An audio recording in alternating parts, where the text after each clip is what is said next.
Assalamualaikum warahmatullahi wabarakatuh. Alhamdulillah, eh, Bapak Ibu semua, para pemirsa, hari ini kami berkesempatan dari Kementerian Haji dan Umroh didampingi dengan teman-teman dari Kementerian Imigrasi dan Pemasyarakatan dan juga teman-teman dari Polri, dalam hal ini Badan Reserse Kriminal Polri, berkesempatan untuk memberikan update terkini terkait dengan kegiatan dari Satgas Pencegahan dan Penegakan Hukum Penyelenggaraan Haji dan Umroh. Bapak Ibu sekalian, pembentukan Satgas ini diinisiasi dikarenakan dari pemerintahan Arab Saudi menegaskan bahwa untuk pelaksanaan haji tahun ini diwajibkan dengan menggunakan visa haji. Jadi terkait dengan visa non haji atau di luar visa haji itu tidak diperbolehkan. Atas hal itu, pemerintah Indonesia, dalam hal ini Kementerian Haji dan Umroh beserta teman-teman dari Kementerian Imigrasi dan Polri, kita sudah sejak lama, kurang lebih pada awal April, membentuk Satgas Pencegahan dan Penegakan Hukum Penyelenggaraan Haji dan Umroh ini. Perlu kami sampaikan juga, selain untuk mendukung pemerintah Haji Arab Saudi itu, kami juga berkaca dari pengalaman yang lalu bahwa dalam setiap pelaksanaan haji sudah banyak peristiwa-peristiwa yang melibatkan jemaah-jemaah kita yang melaksanakan atau mencoba untuk melakukan haji dengan cara-cara non-prosedural. Atas hal ini kami berinisiatif dengan instansi dari Polri dan Kementerian Imigrasi dan Pemasyarakatan untuk berupaya lebih awal dalam mencegah dan melakukan penegakan hukum. Sampai dengan hari ini telah dilakukan 80 penegakan yang dilakukan oleh teman-teman imigrasi. Nanti mungkin dari teman imigrasi yang akan menjelaskan, dan ini terbagi di beberapa tempat seperti Jakarta, kemudian Yogyakarta, kemudian Kuala Namu dan Surabaya. Dan juga dari beberapa tindakan pencegahan tersebut telah dilakukan upaya tindak lanjut dari teman-teman Bareskrim dari sisi penegakan hukumnya. Seperti Bapak Ibu semua ketahui, upaya ini secara umum sangat efektif karena dalam setiap penyelenggaraan haji setiap tahunnya kita tahu kurang lebih hampir 20.000 ataupun sekitar 20 ribuan pengaduan terkait dengan haji non prosedural ini. Namun pada saat ini kami mendata baru sekitar 80 kasus, dan ini memberikan dampak yang luar biasa, memberikan efek deterrence yang luar biasa, dan harapannya ke depan kita masih tetap melaksanakan ini untuk memberikan pelayanan dan pengayoman yang baik kepada jemaah haji kita. Untuk selanjutnya mungkin kami persilakan dari teman-teman imigrasi, Pak Tesar, untuk memberikan pernyataannya. Silakan Pak. Baik, terima kasih Pak Rizka. Assalamualaikum warahmatullahi wabarakatuh. Menyambung apa yang disampaikan Pak Rizka, perlu kami sampaikan bahwa semangat yang sama juga Kementerian Imigrasi dan Pemasyarakatan, khususnya Direktorat Jenderal Imigrasi, pada prinsipnya mendukung dan mensupport apa yang menjadi program Kementerian Haji dan Umroh yang sama-sama kita dengar tadi untuk melakukan penegakan hukum, pencegahan terkait penyelenggaraan haji dan umroh. Semangat yang sama tentunya Direktorat Jenderal Imigrasi yang memiliki semangat imigrasi untuk rakyat, untuk kedaulatan, keamanan, sehingga Satgas ini kemudian terbentuk dengan prinsip bahwa kolaborasi dan sinergi ini adalah yang utama. Namun Satgas ini tidak mengaburkan area fungsi dan kewenangan kementerian lembaga terkait masing-masing.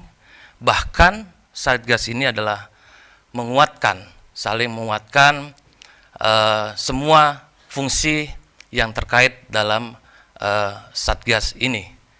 Kami berperan di imigrasi untuk menjalankan tugas kami secara perform, begitu juga Kementerian Haji dan Umroh dan pimpinan Bapak Ibu dari Polri tentunya.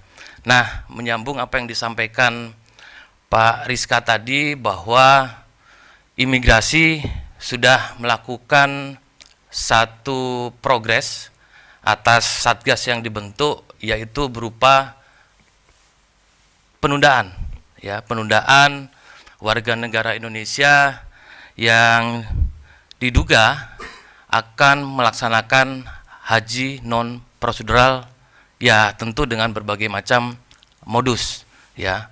Disampaikan tadi bahwa per hari ini dengan Satgas yang terbentuk, kolaborasi yang telah terjalin, bahwa imigrasi dengan 14 debarkasi, ya, bandara telah melakukan penundaan 80 WNI per hari ini.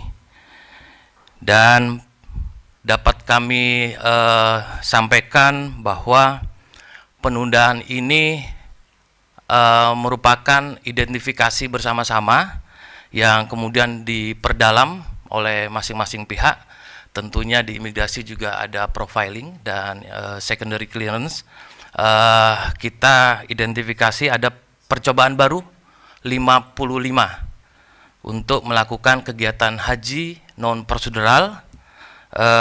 Kemudian ada 2 orang yang sudah teridentifikasi masuk dalam subjek of interest di imigrasi, ya, sehingga kita harus melakukan koordinasi lebih lanjut dengan Kementerian Haji dan Polri. Dapat kami sampaikan bahwa bandara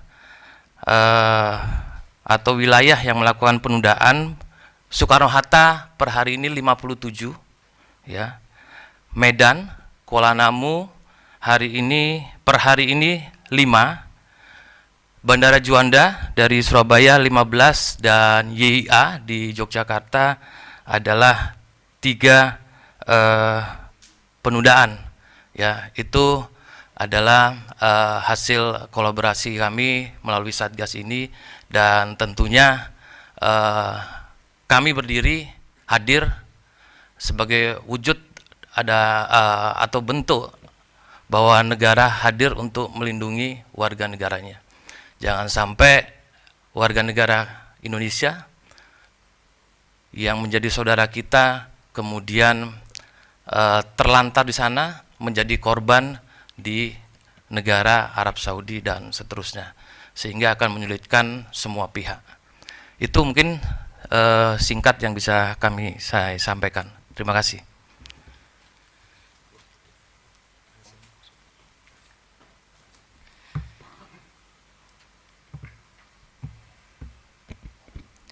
Assalamualaikum warahmatullahi wabarakatuh. Selamat siang, salam sejahtera. Dalam kesempatan yang baik ini, di tempat yang luar biasa, kami bersama dari Kementerian Haji dan Umroh serta dari Keimigrasian, alhamdulillah bisa bertemu bersilaturahmi di Media Center Haji ini. Sebelumnya kami mengucapkan banyak terima kasih atas kesempatan ini, sehingga kami bisa tatap muka, bisa berkomunikasi dan sharing terkait dengan apa yang sudah menjadikan apa yang disampaikan dari Bapak Rizka tadi. Kami dari Barreskrim Polri, dari Kepolisian Negara Republik Indonesia, di mana kami menyampaikan bahwasanya satuan tugas ini yang terdiri atas dari beberapa bagian. Di antaranya adalah bagaimana tindakan kepolisian, yaitu adanya pencegahan, pembinaan, dan penegakan hukum, serta ada dari humas dan semuanya ada, sehingga kami menindaklanjuti sebagaimana yang sudah disampaikan Bapak Rizka tadi dari Kementerian Haji dan Umroh. Itu kami menerima pelimpahan awal itu ada 95 laporan. Dari 95 laporan itu sudah ada yang alhamdulillah selesai, ada yang proses dan tindak lanjut pada saat ini. Begitu juga kami juga berkolaborasi dengan rekan-rekan dari keimigrasian Pak ya, kemarin dari Soekarno-Hatta dan dari Bandara Soekarno-Hatta. Di sana kemarin ada penundaan yang sebelumnya, sehingga di situ kita perlu tindak lanjut apa yang menjadikan motif dan modus sehingga terjadinya haji maupun umroh yang non prosedural, tetapi saat ini lebih fokus kepada haji. Demikian, dan ada beberapa juga case yang ditangani oleh jajaran atau wilayah di masing-masing Polda, itu ada beberapa juga yang menindaklanjuti hal ini, tetapi nanti terkonfirmasinya secara data lengkapnya. Kira-kira yang perlu kami sampaikan dari kepolisian itu, tetapi dalam hal ini kami juga menghimbau, kami juga akan menyampaikan kepada masyarakat secara keseluruhannya agar juga bisa memperhatikan hal-hal yang utama. Jangan sampai terjadi hal-hal yang merugikan. Tetapi hal yang utama dalam arti apabila untuk melaksanakan pelaksanaan ibadah agar mengedepankan sesuai dengan aturan, sesuai dengan SOP dan apa yang menjadikan kewenangan dari mohon maaf, maksudnya yang dari Kementerian Haji untuk diikuti. Karena jangan sampai menjadi bujuk rayunya, apa menjadi tipu muslihat, apa yang menjadi sehingga yang dijanji-janjikan walaupun itu terkesan gampang, terkesan murah, apa dan sebagainya, tetapi yang dirugikan semua pihak, terutama adalah para jamaah yang non prosedural. Itu yang bisa kami sampaikan kepada rekan-rekan sekalian. Semoga dalam media ini, dalam kesempatan kali ini bisa menjadikan lebih baik untuk kedepannya. Terima kasih. Wassalamualaikum warahmatullahi wabarakatuh.